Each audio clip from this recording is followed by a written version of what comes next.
India হারবে, বাংলাদেশের সাথে ইন্ডিয়া হারবে। ইন্ডিয়া এমন হারবে, এরকম হারা ইন্ডিয়া জীবনে ক্রিকেট ইতিহাসে হারে নাই। ইন্ডিয়া হবে আমাদের কাছে মুই মুই अरे कहना क्या चाहते हो? মুই মুই হয়ে যাবে ইন্ডিয়া আমাদের কাছে। লিখে রাখেন, আমি হৃদয়াল মিরু এখানে বসে বলে গেলাম নেক্সট ম্যাচে ইন্ডিয়া হারবে।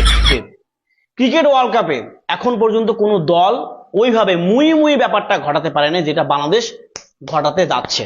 বাংলাদেশ প্রত্যেকবারই ওয়ার্ল্ড কাপে একটা অঘটন ঘটায়, আর সেই অঘটনটা ঘটবে ইন্ডিয়ার সাথে। ইন্ডিয়া হারবে, ইন্ডিয়া মুই মুই।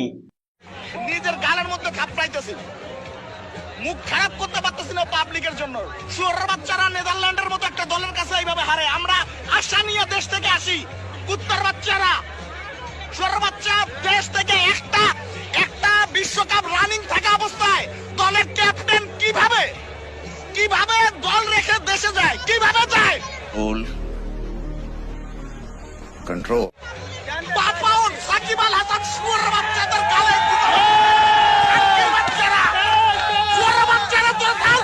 সবকটাই শালাদের দেশে ফেরা মাত্র এই শুয়োরের বাচ্চাদের ঘেরাও দিয়া সবাই জুতা দিয়ে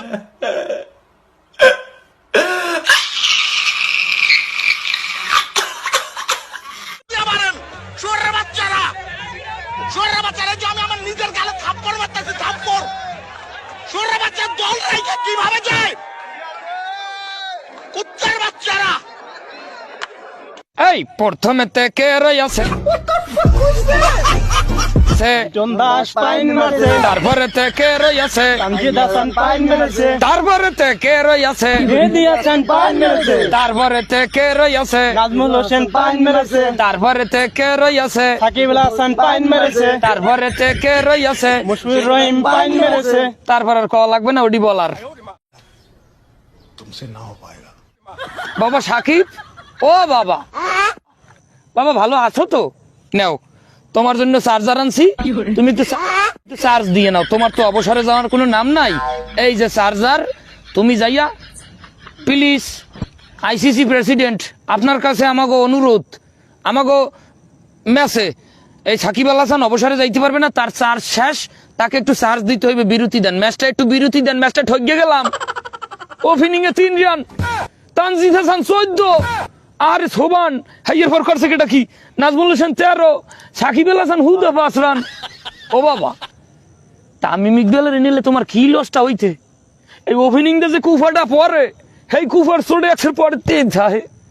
আর প্লিজ আইসিসি প্রেসিডেন্ট নিয়মটা একটু ঘুরান বাংলাদেশের লাগিয়া, প্রত্যেকটা ব্যাটিং এর 2-2 বার করে উঠতে দেবেন, 2-2টা আউট। আমরা তো এরমই খেলি গ্রামে বইয়া, একজন ব্যাটিং আউট হইলে আরেকবার দেবেন, মানে 2 আউট পর একটা আউট হইবে।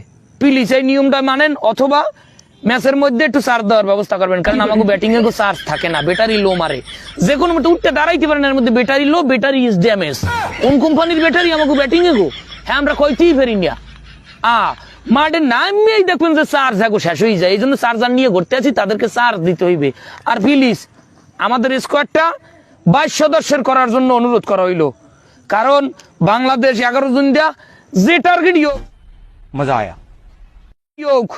চাইয়েন টার্গেট মাত্র 230 রানের, 229 রানের টার্গেট। হ্যাঁ, 11 জন মিললে ওর দাঁড়ান ছাড়ে না, হরবে কি? হেলে কি আইসিসির দ্বারা কই প্লিজ আমাদের স্কোয়াড 22 সদস্যের হোক, সেখানে আমরা প্লেয়ার না পাইলে আমাদের বোর্ড প্রেসিডেন্ট বোর্ডের সদস্যদের নামাই দেবো। বোর্ডের ম্যানেজিং ডিরেক্টর এই সুজন কাকু খান, কোসার খান, নান্নু কাকু খান, পাপ্পু কাকু খান, ব্যবাক্ষরে নামাই দেবো, এক্সের ফিডেইবে। কারণ প্লেয়াররা সবাই মিলে অর্ধেক রান নেয়, বাকি অর্ধেক কোসারদের দিয়ে নেওয়া হবো। প্লিজ এই 3টে নিয়মের যে কোনো একটা নিয়ম দেন, অথবা এই চার্জার খানা আমি পাঠাইতে চাই ইন্ডিয়ায়, ব্যাটিংদের চার্জ দিতে হইবে। মজা আয়া।